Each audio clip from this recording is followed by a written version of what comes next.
നമസ്കാരം. A1 ന്യൂസിൻ്റെ നമുക്ക് ചുറ്റും എന്ന പ്രോഗ്രാമിലേക്ക് ഏവർക്കും ഹൃദ്യമായ സ്വാഗതം. ഇന്ന് നമ്മൾ നിങ്ങൾക്ക് മുമ്പിൽ പരിചയപ്പെടുത്തുന്നത് കമ്പല്ലൂർ സ്വദേശിയായ വരദ എന്ന കൊച്ചുമിടുക്കിയാണ്.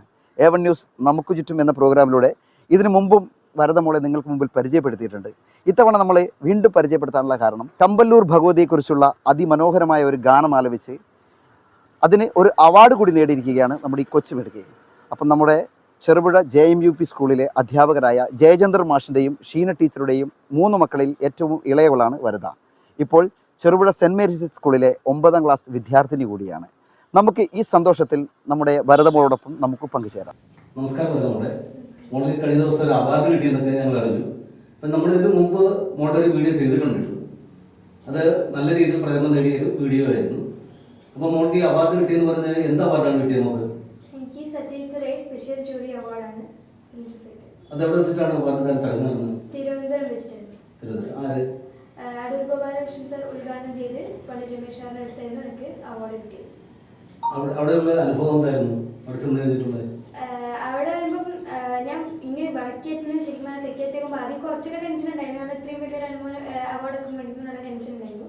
പക്ഷേ അവിടുന്ന് അടൂർ സാർ ഇരിക്കുന്ന ആ ഒരു വേദിയിൽ നിന്ന് പണ്ഡിറ്റ് രമേശ് സാറിൻ്റെ അടുത്ത് ആ ഒരു അനുഭവം ഏറ്റുവാങ്ങാൻ പറയുമ്പം ഒരുപാട് വലിയൊരു അനുഗ്രഹമായിട്ടും സന്തോഷമായിട്ടും ഒക്കെ തോന്നിയിട്ടുണ്ട്.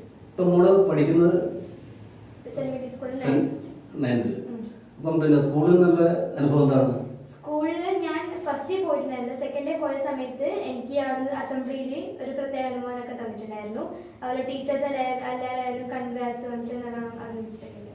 ഇതില് ഈ സംഗീതത്തിലൂടെ ഇത്രയേറെ താല്പര്യം നമുക്ക് തോന്നാനുള്ള കാരണം എന്താണ്?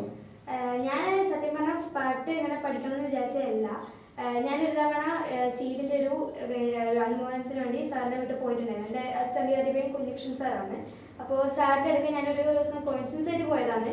അപ്പോൾ സാറ് ഇങ്ങനെ ചോദിച്ചു, പാടുമോ ചോദിച്ചു. അപ്പോൾ എൻ്റെ പാരൻസ് അച്ഛനും അമ്മയും പറഞ്ഞു പാടും പറഞ്ഞു. അപ്പം ജസ്റ്റ് നാളത്തെ ഒരു മിനി സ്റ്റുഡിയോ ജസ്റ്റ് പാടിപ്പിച്ച് നോക്കിയതാണ്. അപ്പോൾ സാർ പറഞ്ഞു ഇവിടെ പാട്ട് പഠിപ്പിച്ചാൽ നല്ലതായിരിക്കും എന്ന് പറഞ്ഞു. അപ്പം അങ്ങനെയാണ് ഞാൻ പാട്ടിലേക്ക് ഇങ്ങനെ പാട്ട് പഠിക്കാനും പിന്നെ പാട്ടിൻ്റെ അങ്ങോട്ടേക്ക് പോയി. കുഞ്ഞികൃഷ്ണൻ സാറ് നമ്മുടെ നാട്ടുകാരൻ തന്നെയാണ്? അതെ, കമ്പല്ലൂരിലെ സാറാണ്. നമ്മുടെ വീടിനടുത്ത്. എൻ്റെ വീട്ടിൽ. അപ്പം മാഷ് വന്നു കഴിഞ്ഞ് വീട്ടിൽ വരും, വീട്ടിൽ വന്നിട്ടാണ് സംഗീതം പഠിപ്പിക്കുന്നത്. അപ്പോൾ അച്ഛനും അമ്മയൊക്കെ ഇതിനോട് എങ്ങനെയാണ്? എന്നെക്കാളും ഉപരി മേ ബി സന്തോഷം ഉണ്ടാവില്ല അച്ഛനും അമ്മയൊക്കെ ആയിരിക്കും. അവർ ആദ്യം തന്നെ അവരൊരുപാട് സന്തോഷം കൊണ്ട് എന്നെ കേട്ടുപിടിക്കുകയൊക്കെ ചെയ്യും. അതെ. പിന്നെ മോള് മൂന്നാമത്തെ ആള്? ഞാൻ മൂന്നാമത്തെ. 3 കുട്ടികളാണെന്നുള്ളത്. അതിൽ മൂന്നാമത്തെ ആളാണ്. മറ്റു രണ്ടാളും തീർക്കുന്നു. എൻ്റെ മൂത്ത ചേച്ചി ഒപ്റ്റോമെട്രി പഠിക്കുകയാണ്. രണ്ടാമത്തെ ചേച്ചി ഇപ്പോൾ ബ്രില്യൻ്റ് നീറ്റ് ചെയ്തു. മോൾക്ക് അവാർഡ് കിട്ടിയേ ഈ സംഗീതം അത് എന്തിനെ കുറിച്ചുള്ള സംഗീതമായിരുന്നു? അത് ഭക്തി ഗാനമായിരുന്നു? അതൊരു ഡിവോഷണൽ സോങ് ആണ്. എൻ്റെ വീട്ടിലൊരു കമ്പല്ലൂർ അമ്പലമുണ്ട്. അപ്പം ആ കമ്പല്ലൂർ അമ്മയെ കുറിച്ച് സ്തുതിച്ചുകൊണ്ട് രജീഷ് രവീന്ദ്രൻ സാറ് രചിച്ച് സുരേഷ് കണ്ണൻ സാർ മ്യൂസിക് ചെയ്ത് പിന്നെ വീഡിയോഗ്രാഫി ഒക്കെ ചെയ്തത് കമ്പല്ലൂർ രൂപേഷ് ചേട്ടനായിരുന്നു. പിന്നെ പ്രോഗ്രാമിംഗ് ചെയ്തത് അനൂപേട്ടൻ വൈറ്റ്ലാൻഡ് സ്റ്റുഡിയോ പയ്യന്നൂർ. ഉത്സവത്തോട് അത് നമ്മള് ആടുന്ന രൂപേഷിനെ പെട്ടെന്ന് നമ്മളോട് വന്ന് ചെയ്തൊരു ആൽബം. ഉത്സവത്തോടെന്ന് വെച്ചാൽ ഉത്സവത്തിലാണ് നമ്മൾ റിലീസ് ചെയ്തത്. ഉത്സവത്തിന്റെ ആ സമയത്ത് ചിത്രചേച്ചി വന്നിട്ടുണ്ടായിരുന്നില്ലേ? നേരിട്ട് കണ്ടിരുന്നു. വേദിയിലേക്ക് അങ്ങനെ പോകാൻ പറ്റില്ല, പക്ഷെ നേരിട്ട് കണ്ടിരുന്നു. കാണാനുള്ള യോഗം മാത്രമേ നമുക്ക് ഉണ്ടായിരുന്നുള്ളൂ. അടുത്ത് നിൽക്കാനുള്ള യോഗം ഉണ്ടായിരുന്നില്ല. ഇനിയും അടുത്ത് നിൽക്കാനുള്ള യോഗമൊക്കെ ഉണ്ടാവും. നമ്മളുടെ സംഗീതമല്ല നമ്മളുടെ പാട്ട് കേട്ട് കഴിഞ്ഞാൽ അത് നമുക്ക് മനസ്സിലാവുന്നുണ്ട്. അതുകൊണ്ടാണ് ഞങ്ങൾ ഇത്തരത്തിൽ ഒരു പ്രോത്സാഹനം തരുന്ന രീതിയിൽ മോളെ കാണാനും വിശേഷങ്ങൾ അന്വേഷിക്കാനും ഒക്കെ ആയിട്ട് തുനിഞ്ഞിട്ടുണ്ട്. മോളെ ഈ ശ്രീ ഭാഗ്യശ്രീ എന്നുള്ള ആൽബം കൂടാതെ മറ്റേതൊക്കെ ആൽബത്തിൽ മോള് ചെയ്തിട്ടുണ്ട്? ഞാൻ ഇതിനു മുമ്പ് 3 ആൽബങ്ങളാണ് ചെയ്തിട്ടുള്ളത്. ഫസ്റ്റ് എൻ്റെ ആൽബം എന്ന് പറയുന്നത് ഞാനും എൻ്റെ ചേച്ചിയും കൂടിയിട്ട് സർവേശ്വരി എന്ന് പറഞ്ഞ ആൽബം ചെയ്തിട്ടുണ്ടായിരുന്നു. അച്ഛൻ എഴുതിയിട്ട് കുഞ്ഞികൃഷ്ണൻ സാർ. അതെ. അപ്പം കുഞ്ഞികൃഷ്ണൻ സാർ മ്യൂസിക് ചെയ്തിട്ട് ഒന്ന് ചെയ്തിട്ടുണ്ടായിരുന്നു. ജിക്കുട്ടൻ പെരളത്തുള്ള ജിക്കുട്ടൻ നമുക്ക് വീഡിയോ എടുത്ത് തന്നിട്ടുണ്ടായിരുന്നു. പിന്നെ കുഴൽപ്പാടിക്കാണ് എന്നുള്ള ആൽബം ചെയ്തിട്ടുള്ളത്. അത് ഷീമ എന്ന് പറഞ്ഞൊരു ടീച്ചർ എഴുതി തന്നിട്ട് കുഞ്ഞികൃഷ്ണൻ സാർ മ്യൂസിക് ചെയ്തിട്ട്. ഒരു സംശയം, ഈ പിന്നെ ഷീമ ടീച്ചർ എന്ന് പറഞ്ഞാൽ നമ്മുടെ ചെറുപുഴ ഉള്ള ഷീമ ടീച്ചറാണ് വൈപ്പ് സ്കൂളിൽ. ഓക്കെ.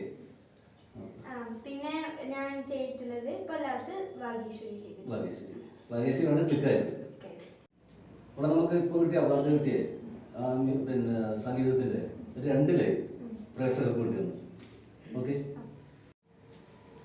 കുങ്കുമവർണ്ണിത ശോഭയിലെന്നും ദർശനമേകൂ നീ വാഗീശ്വരി, കമ്പല്ലൂരിൽ വാഴും മായാ മഹേശ്വരി, അല്ലലകറ്റേണം ദിവ്യാംബികേ, കാരുണ്യരൂപിണി നിൻ പാദം വീഴാൻ നടയിലെ പൂജാമലരായി ഞാൻ, കാരുണ്യരൂപിണി നിൻ പാദം വീഴാൻ നടയിലെ പൂജാമലരായി ഞാൻ, കുങ്കുമവർണ്ണിത ശോഭയിലെന്നും ദർശനമേകൂ നീ വാഗീശ്വരി, കമ്പല്ലൂരിൽ വാഴും മായാ മഹേശ്വരി, അല്ലലകറ്റേണം ദിവ്യാംബികേ.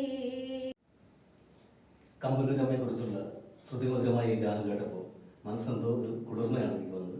അതുകൊണ്ട് ഇനി ഒരു പാട്ടും കൂടെ പാടാനുണ്ട്, അല്ല കേൾക്കണമെന്നുണ്ട് ഒരാഗ്രഹമുണ്ട്. ഒരു പാട്ടും കൂടെ ഞങ്ങൾക്ക് വേണ്ടി പാടും പ്രേക്ഷകർക്ക് വേണ്ടി. കദളി കൺകദളി ചെങ്കദളിപ്പൂ വീണു, കവിളിൽ പൂമതമുള്ളൊരു പെൺപൂ വീണു പൂക്കാര, കദളി കൺകദളി ചെങ്കദളിപ്പൂ വീണു, കവിളിൽ പൂമതമുള്ളൊരു പെൺപൂ വീണു പൂക്കാര,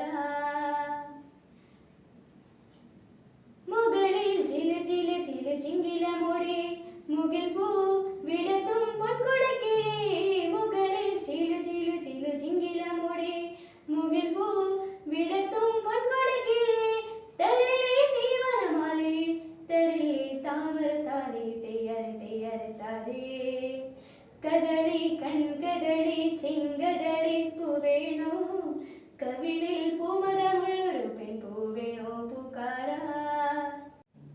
അപ്പം നമ്മുടെ ക്ഷണം സ്വീകരിച്ച് എത്തുകയും നമ്മുടെ പ്രേക്ഷകർക്ക് വേണ്ടിയിട്ട് ഞങ്ങൾക്ക് പരിചയപ്പെടുത്താൻ കഴിഞ്ഞതിൽ ഒരുപാട് സന്തോഷം.